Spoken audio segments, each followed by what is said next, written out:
We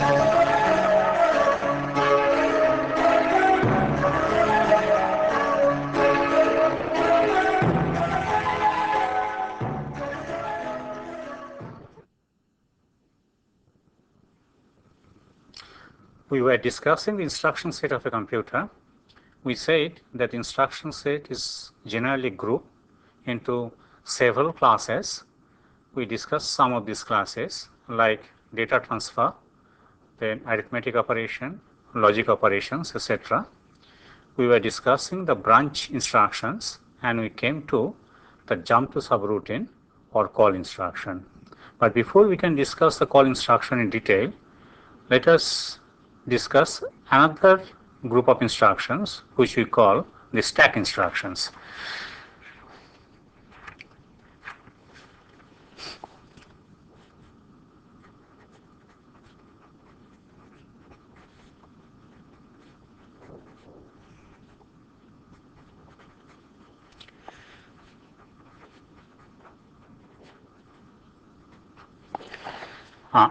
All of you have know what's a stack. It's a data structure in which items can be pushed on the top and can be removed, that means popped from the top only. You have written programs for that stack. Now the stack can be implemented by means of the hardware also, and it gives many advantages. We'll see one advantage almost in the next instruction. But first let's see what how the stack operates in the computer. Okay. Now say this is our memory.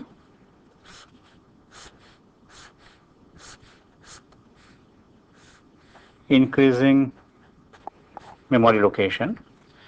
Now we can define a portion of the memory as a stack by defining the stack pointer. Okay, for example, say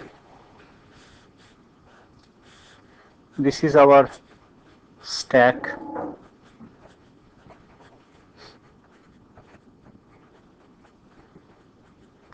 pointer. Say this is the memory location 700. Okay. Now this is basically a hardware register. Say this contains 0700. Then the stack pointer, this hardware register, points to this memory location, and this is the present top of this stack. Okay. Now as the stack pointer grows or the stack pointer decreases, the top of the stack grows and it crashes. Right. For example, say suppose now this is the top of the stack and the content of the top of the stack is say 25. Right. Now there is an instruction which we call push instruction. Say if we say that push R1, then the content of R1 now will be pushed onto the stack. Okay. Say the content of R1 is 100. Right. What happens is the stack pointer will be automatically incremented fast. Say it will contain 0702. Okay, which means the next location of the stack cell. I'm assuming that each cell is taking 2 bytes. Okay, then it will be incremented to 0702 and 100 will be pushed into the stack. Okay. Now similarly, if we then say push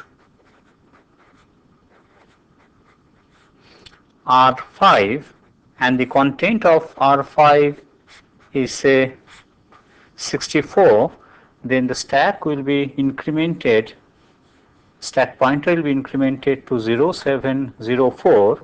Okay, now it will be it was pointing to here, it will now be pointing over to here, and 64 will be pushed here, the location being 0704.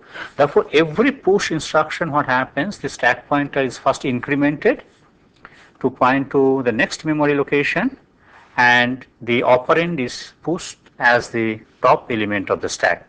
Similarly, the situation is that if we pop it out, that means if we say pop simply say X, then the top of the stack, which is 64 now, will be taken out of the stack and will be sent to the location X. That means X will now contain 64 and the stack pointer value will be now reduced by 2. It will now contain 0702.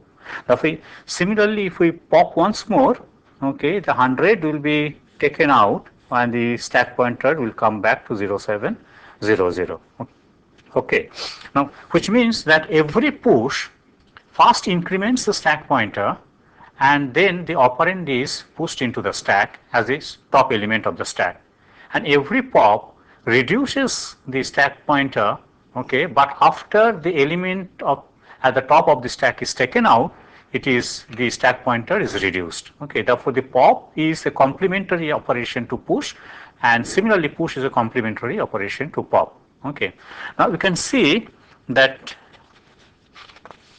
if we put, say, several operations like this, say push A, push B, push C, right? In that case, that A will be first pushed, then B is pushed, then C is pushed. Okay, the stack I am assuming that growing towards increasing memory location, and then I say that pop X, pop Y, and pop Z.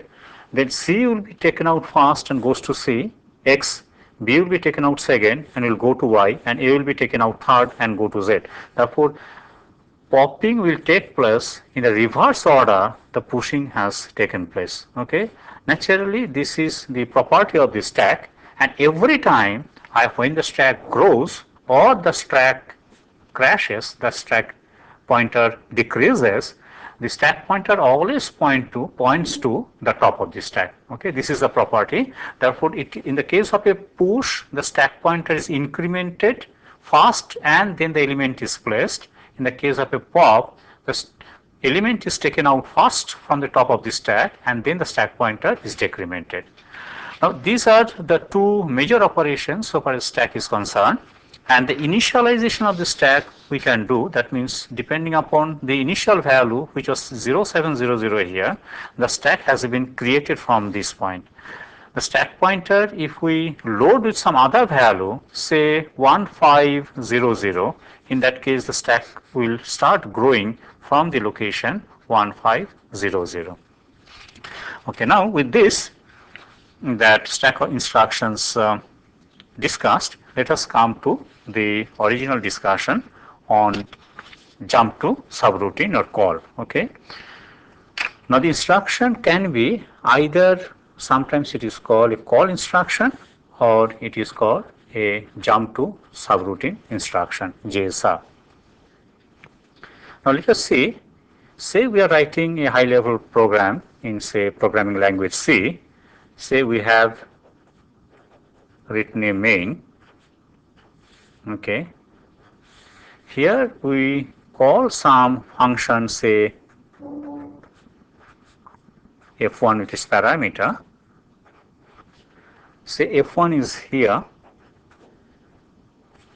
Okay, right, it has its own parameter and the function is defined. Somewhere we put a return statement. What we expect is that as the main is executing, okay, the control is coming sequentially or in a loop, whatever the program says. Ultimately, when it comes over to here, the control flows to this f1, then the function f1 is executed, okay, and on getting a return instruction, it comes back, the control comes back over to here.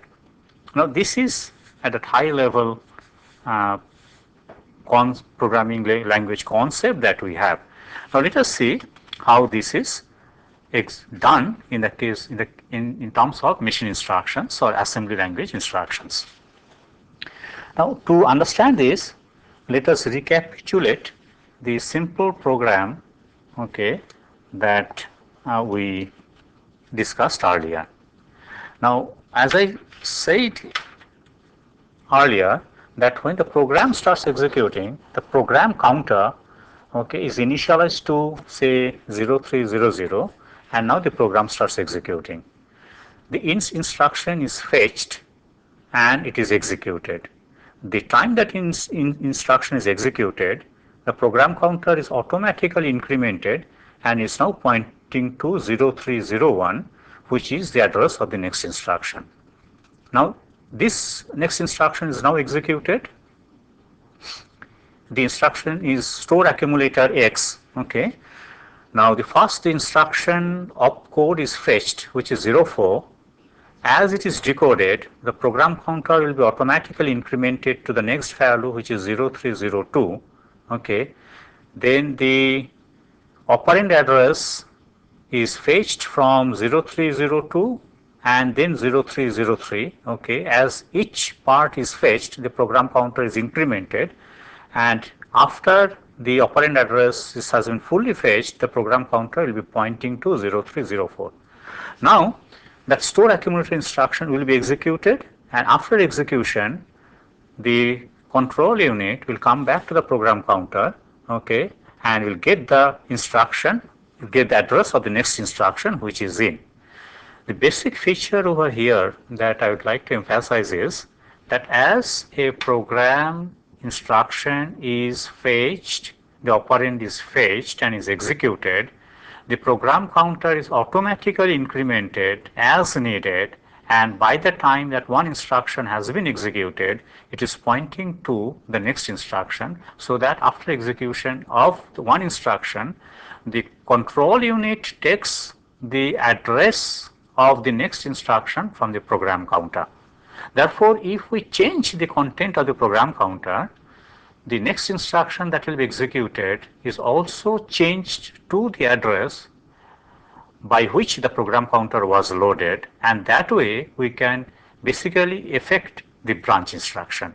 Okay, and that way also the jump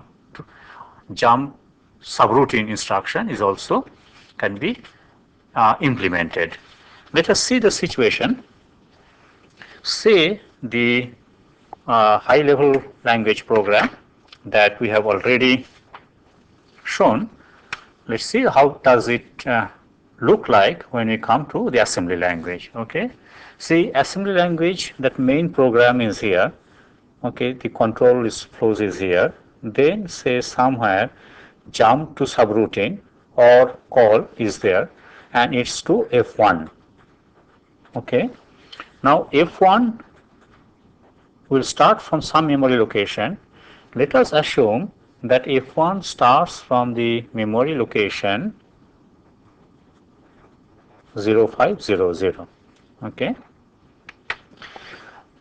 Also assume that jump to subroutine routine JSR F1 is in the location 0200, and it takes 3 bytes. Let us assume that the next instruction is say store accumulator X, and therefore the address of the next instruction store accumulator X will be 0203. Okay, and I said that this is a byte oriented machine, simple machine, and therefore these addresses can be any, either even or it can be odd. Okay. Now when this instruction JSR is being executed, okay, the program counter is now pointing to 0203, and at the end of this JSR instruction, the program counter will contain 0203. Okay, let us see that. Let this be our program counter. All right. It's now containing, when this is being executed, it's now containing 0203. Now what happens in the JSR instruction is that we have a stack somewhere in the memory. Okay.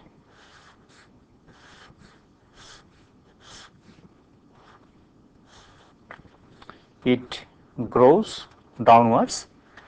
We have a stack pointer, okay, and the content of the stack pointer is now pointing to the top of the stack, right? Let's say that this contains XXXS, right? Now, I'm assuming here that the stack pointer here is pointing to a cell which is 2 bytes, consists of 2 bytes of memory. Therefore, when the stack pointer increases, it increases by 2 bytes, right?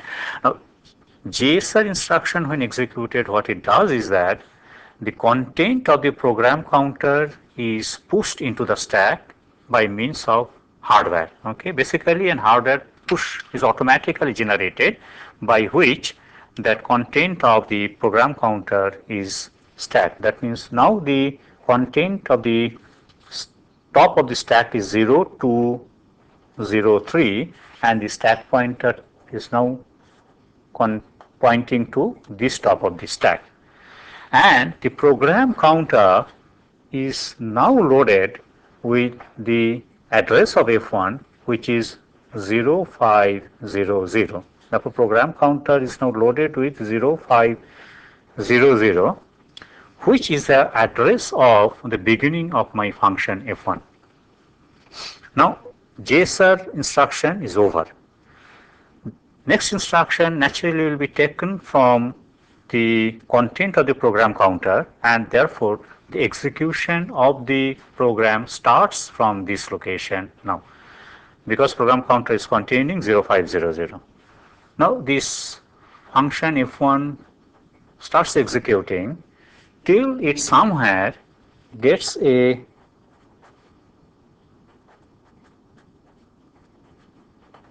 return instruction. Okay, in assembly language we sometimes call it simply as a RET instruction. On getting a return, a pop operation hardware wise is executed and that pop operation is this, that 0 to 03 which was the top of the stack is taken out and is pushed into the program counter. Now you see as this function was getting executed, the program counter value was getting changed and somewhere it would have taken a value, say when this return instruction is executing say 0550. Okay. Now as the return instruction is executed, this stack, top of the stack is popped out, which is 0203 is popped out and is pushed into the program counter, which means this is replaced by 0203 and the return instruction execution is over. And as it is over, the control unit next takes the instruction address from the program counter which is 0203, which means that the control of execution of the program has come back to this point and the program execution starts from here. See therefore, let's see what exactly is happening. On a JSR or a call instruction, okay, the control is transferred from this point to F1 here, okay, but before the control is transferred, the return address which is 0203 is stacked, okay. Now the control is in this function, the function is executed. On getting a return, that return address is popped out of the stack and pushed into the program counter so that the next instruction is taken from the address given by the program counter and the control comes back at this point. Okay. Therefore, basically jump to subroutine is a branch instruction where the return address is stacked and on getting a return instruction, that stacked return address is reloaded to the program counter to come back to the point from where the branch has taken place. Okay. Now you see this can be nested, can be executed in a nested form and repeatedly. For example, say you have a program here, so you have a main function here, okay, main, then a function F1, then a function F2, okay, and then a function say F3. Every1 has a return statement, this has a return statement, and this has a return statement, okay. And here we make a JSR to F1, okay, or say call to F1, right? What happens is this, the control is coming like this. At F1, the return address is stacked. So return address say is alpha 1. Therefore, alpha 1 is stacked. It goes over to here, right? Here, let's see, we have an instruction say call F2. Here we have an instruction call say F3, and there is no call over here. Then the control comes to this, say the return address when it calls, control comes to F2, so return address is alpha 2, then this alpha 2 is stacked. Okay.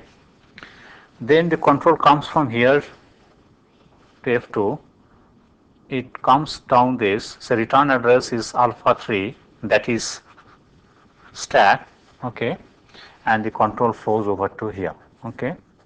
Now F3 is executed, returned. Returned means it returns, it pops alpha 3, put in the program counter, and therefore it returns to alpha 3. The rest of the portion is executed, gets a return, alpha 2 is popped out, and we have control back to alpha 2. Okay. Then the rest of the F1 is executed, right? On return, alpha 1 is popped out and pushed into program counter, and therefore we come back to this point and then starts executing from here. This is essentially that nesting of calls to functions, right? Now let's see what happens when the same call, the function is called once more, say as F1, right? Here the return address say is alpha 4, then alpha 4 will be stacked here when this call takes place, and the control goes here.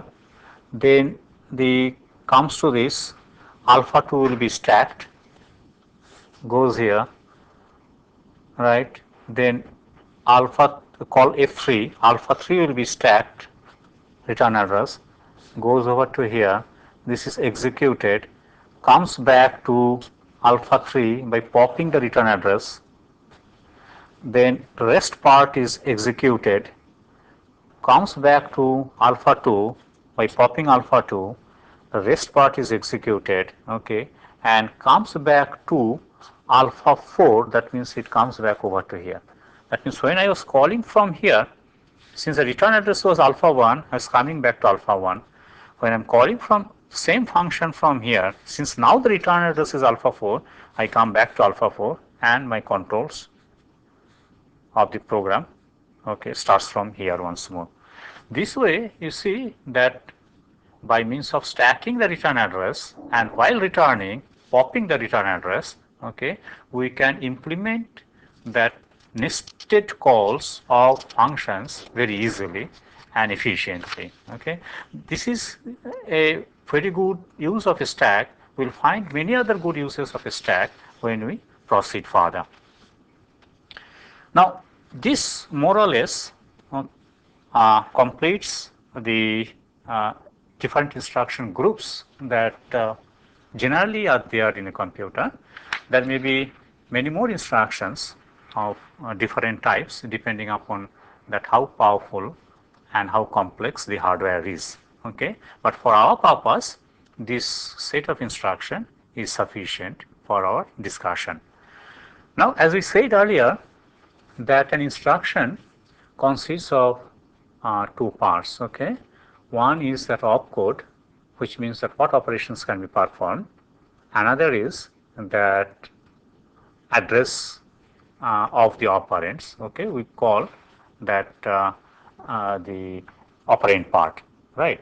Now the operand can be addressed in many ways, and different ways of addressing we call that addressing modes. Okay, let us see now the different addressing modes by which operands can be addressed. Now,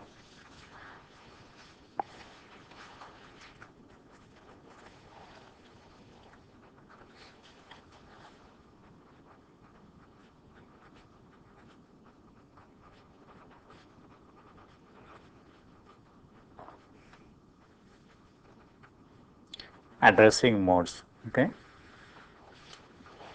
let us take some simple examples, okay, and tell the different addressing modes. First addressing modes that comes to us is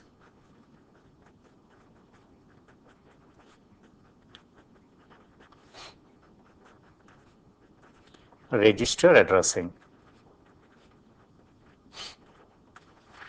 As we know that the CPU contains many registers, okay, and the more powerful the CPU is sometimes, okay, the more registers are there. The advantage of having registers within the CPU is this, that if you have to get an operand and if you have more registers, then you can keep the operands in the registers and you can get the operands from the registers almost instantly, very fast. But if it's not in the register, in that case you will have to go to the memory, fetch the operand from the memory, which takes some time, and therefore the execution of the program gets delayed, okay, it takes longer time. Now register addressing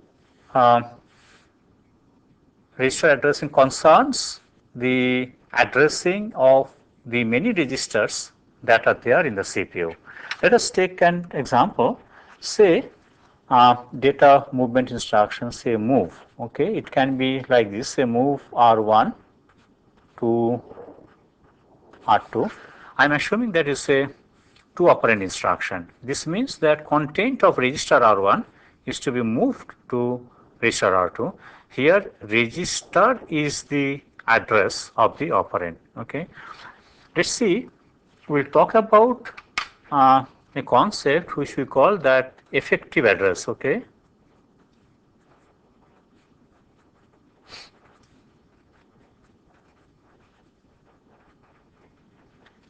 Or EA.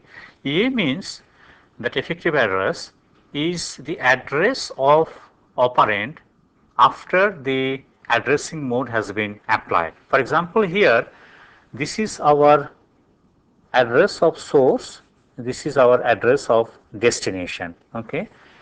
Register addressing means the register is the address of the source. Here the register also is the address of the destination, and therefore the effective address is the register R1 for source and the register R2 for destination, right.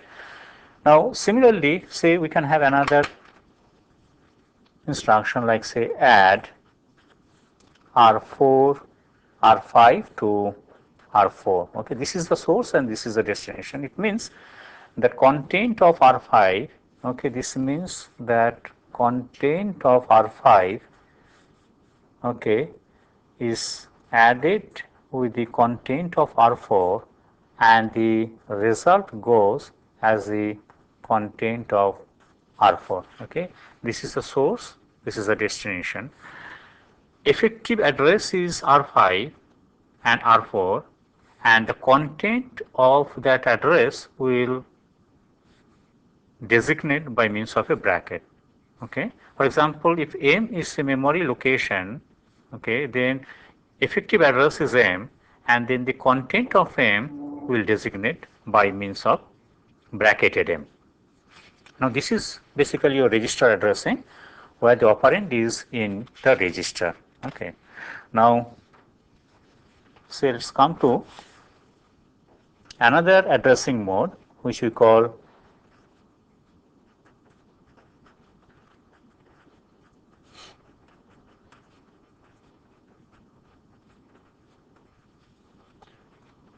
direct addressing. Here the address in the memory of the operand is given. Say for example, we can have an example. Once more I am giving the almost all the examples I will be giving assuming that it is a 2 address machine, okay. For example, say if I say add R2 M1, this M1 is the direct addressing, that means it is giving the location of the memory, okay, where the content of which is operand, okay. Therefore the effective address of the source is the location of M1. Effective address of the destination is register R2, Okay, it means that the content of M1, this instruction, will be added with the content of R2 and the result will be content of R2. Okay, here the source is a direct addressing and the destination is a register addressing. Similarly, we can have, say, move M1 to M2. Both are direct addressing. That means content of M1 is moved as into content of M2. Okay, this is our direct addressing. Let's see immediate addressing.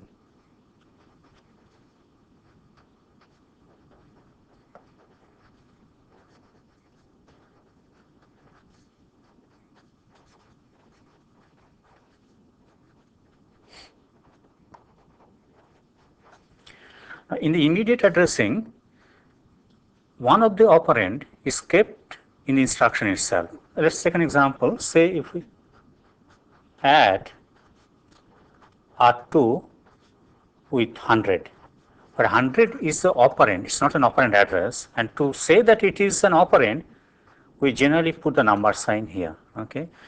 Now this means that 100 will be added to content of R2 and this comes as content of R2.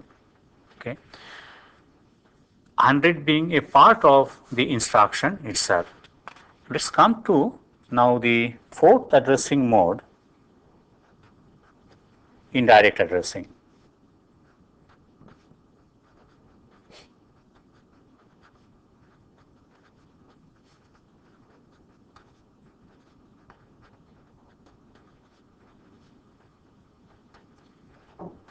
The indirect addressing is that you get the address of the operand from the content of another memory location.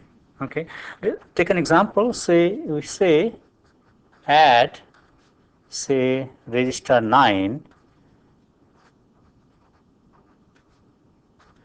where M1 is the address of a location, and we take the address of the operand, final operand, from the address from the content of M1. Okay, so let's take an example.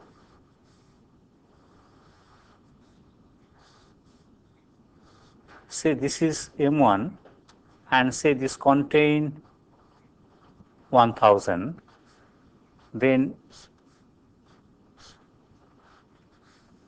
operand is in this location 1000. M1 is pointing to this and we take the operand say 50 from here, which will be loaded into R9.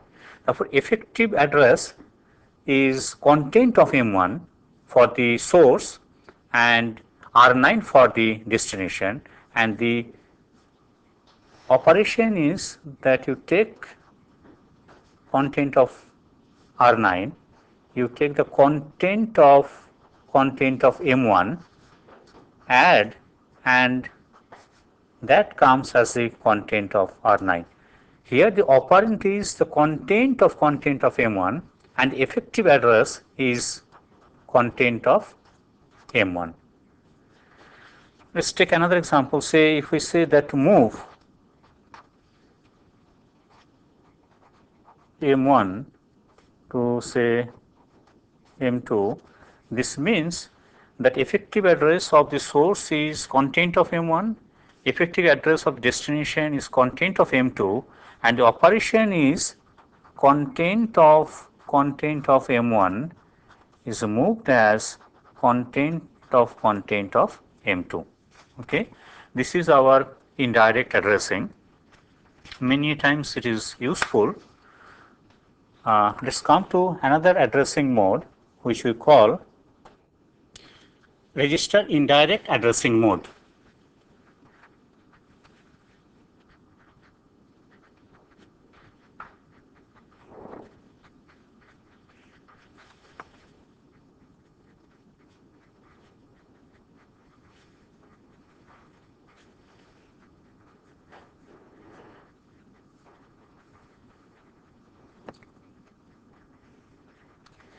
let us take an example. Say move R5 R2. Here the source is in register indirect addressing mode.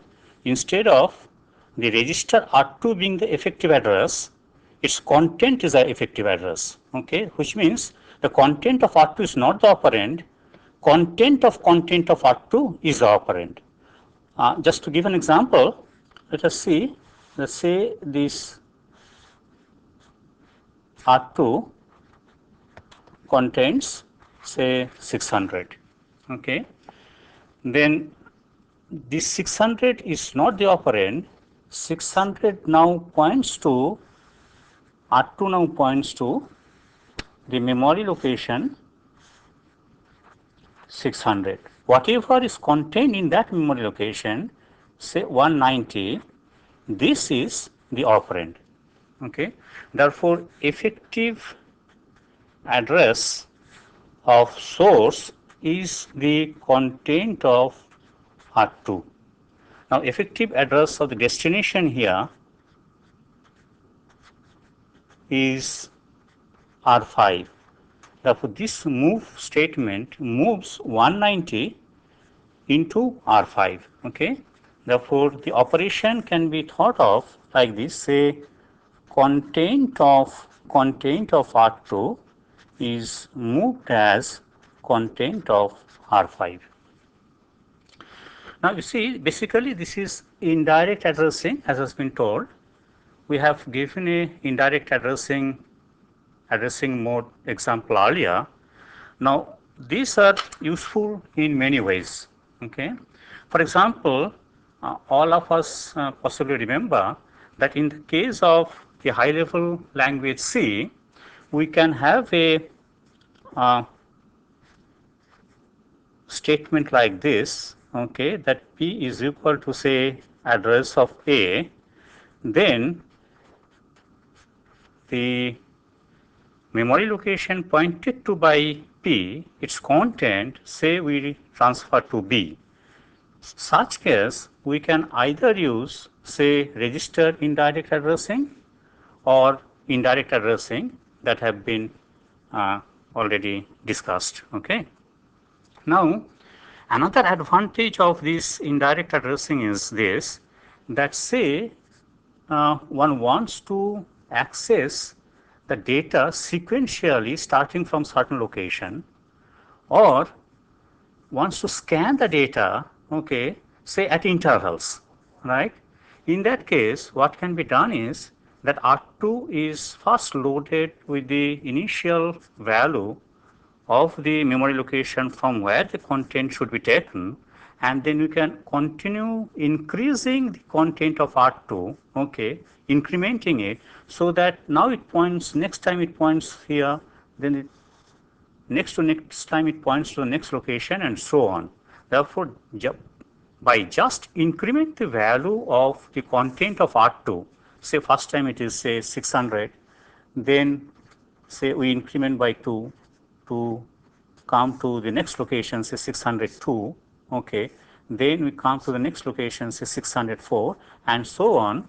Therefore, in a sequential order or in an orderly fashion, if we want to access the content of memory location, then the register indirect addressing turns out to be very useful. Now, there are certain enhancement or modification to this register indirect addressing, which also turns out to be very helpful. We will discuss it in the next class.